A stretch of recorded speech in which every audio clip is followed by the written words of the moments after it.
a day goes by without some reference to it. I'm referring here to the global economic downturn. Now, many of us think of Bermuda as being far removed from that situation, but it may be closer to home than you might think. And joining me on set tonight to discuss the situation, the impact of the situation locally, that should be, Martha Dismont of the Family Center, Ms. Sheelagh Cooper of the Coalition for the Protection of Children, Mrs. Marilyn Burchall, who is a senior lending officer, correct me if I'm wrong, Marilyn, with the Capital G Bank, and Raynelle Dillas, who is a young mother of one, and she is here to share with us some of her experiences. I think, first of all, what everybody is trying to find out, or what everybody would like to know, and feel free to jump in, whoever, how real is this situation? What is the impact of it in Bermuda? Is that impact being felt here at all? As you were mentioning to me earlier, Sheelagh, that it is in fact here. It's no longer just on the horizon or anything like that. It's here and we're feeling it. What are you seeing at the Coalition for the Protection of Children in that regard? Well, I think different sectors of the community are feeling it differently. The constituency that I deal with at the Coalition is really the single moms who really who are caring for the bottom 25% of the population in terms of their economic capacity. And those mothers have been struggling for the last 10 years. They don't have jobs, they don't have well-paying jobs, they lack resources in all sorts of ways. And actually, this recent economic downturn hasn't affected them hugely. Now, I do see it on that one level up, people who had jobs and have lost them. And clearly, in terms of the numbers of people we serve, we've seen quite a few of those people coming in that would not otherwise be seeking our help. When you see people coming in, you referred to, or you mentioned the bottom 25%. But I am also being made to understand that there are people with so-called white-collar jobs who are now seeking assistance. Yeah, we don't see a whole lot of that because the Coalition is not noted for coping with that particular constituency. Really, we deal with... Is that out of embarrassment or just... Partly, I'm sure. I mean, we do see some, but for example, we have had to expand our Breakfast for Every Child program into 3 more government schools, and that is a direct result of this kind of economic downturn. So we provide breakfast in 4 schools now, we see the numbers of children utilizing that service has increased, and many of those children have working parents or had working parents. So yes, I mean the impact is clear. Now, you were talking about the bottom 25, Marilyn. You of course deal with people. You deal with loans and people accessing mortgages and the like. What are you seeing in your sphere? You normally expect people who are purchasing homes and so on to be people of some kind of means. What is happening in terms of that? Because I'm driving around and the number of for sale signs that I'm seeing on houses, it's something that you just didn't see before. Right.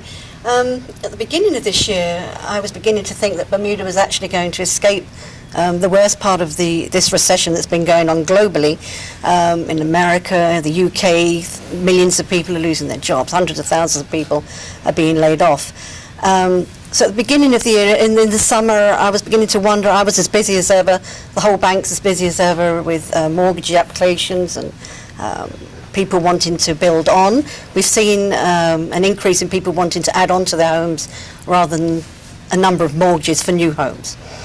But just the past couple of months, I've now seen more requests for maybe interest only. And we think at our bank that next year is really going to be a very tough year for Bermuda.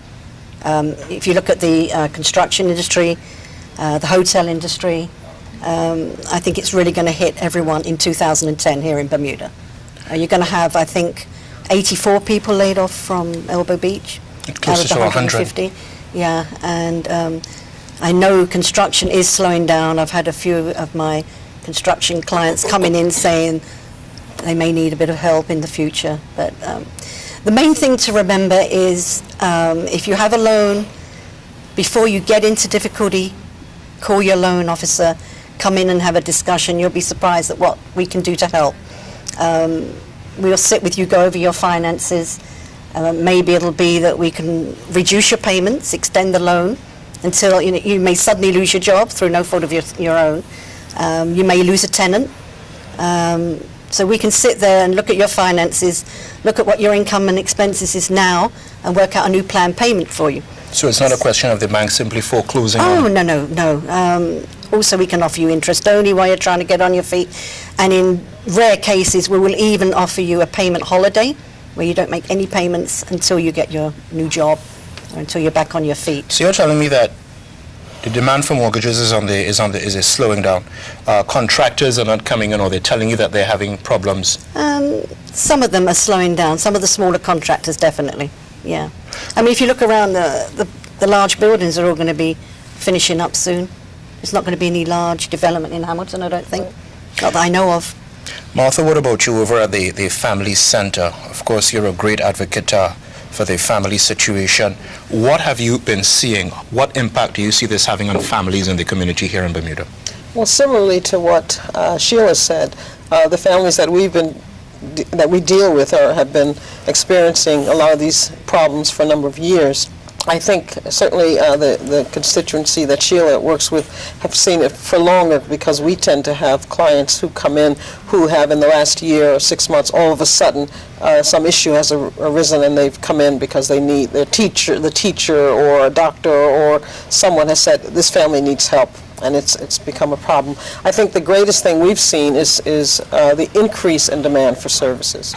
This year alone, we've seen a 50% increase in requests for services. 50% increase? Which, at the early part of this year.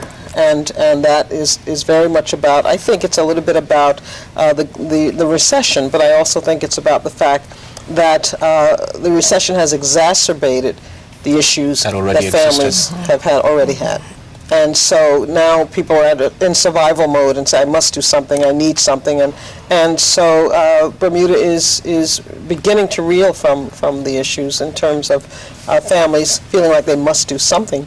And then you've got the emotional impact of someone losing a job, and then what that does to children, what that does to a family. So we're not totally surprised at the increase, but certainly at 50%, we're getting concerned about what impact is, the impact on the country and as a whole in terms of the high cost of living, all the issues we've talked about for a number of years here.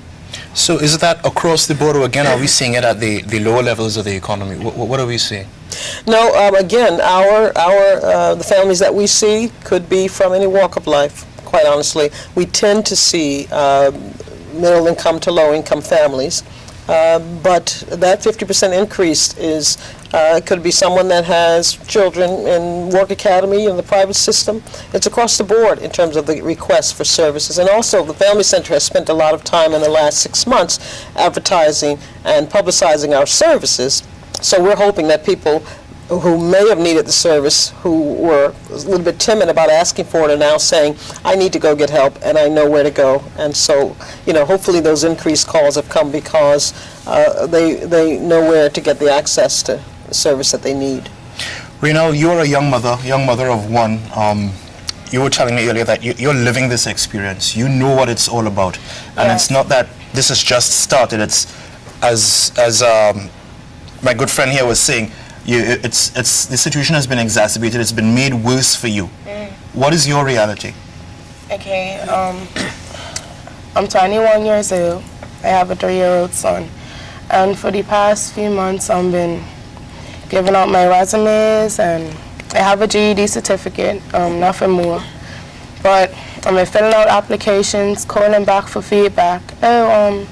We're not hiring. So I decided to pop by to these places, and I see new faces, but only the foreigners. And I have nothing against foreigners, but I feel like as if, okay, we're looking for houses, our rent's high. The jobs that we are getting were the low-wage jobs. So we're saying, well, how could we budget if we don't have any money to budget? By the time we got this, we're paying rent. We're paying for our son's nursery or daughter's nursery or school and books, clothes, and electricity, laundry. It's a hard thing for a young mother, especially when there's so many fathers out there that's not doing anything. It's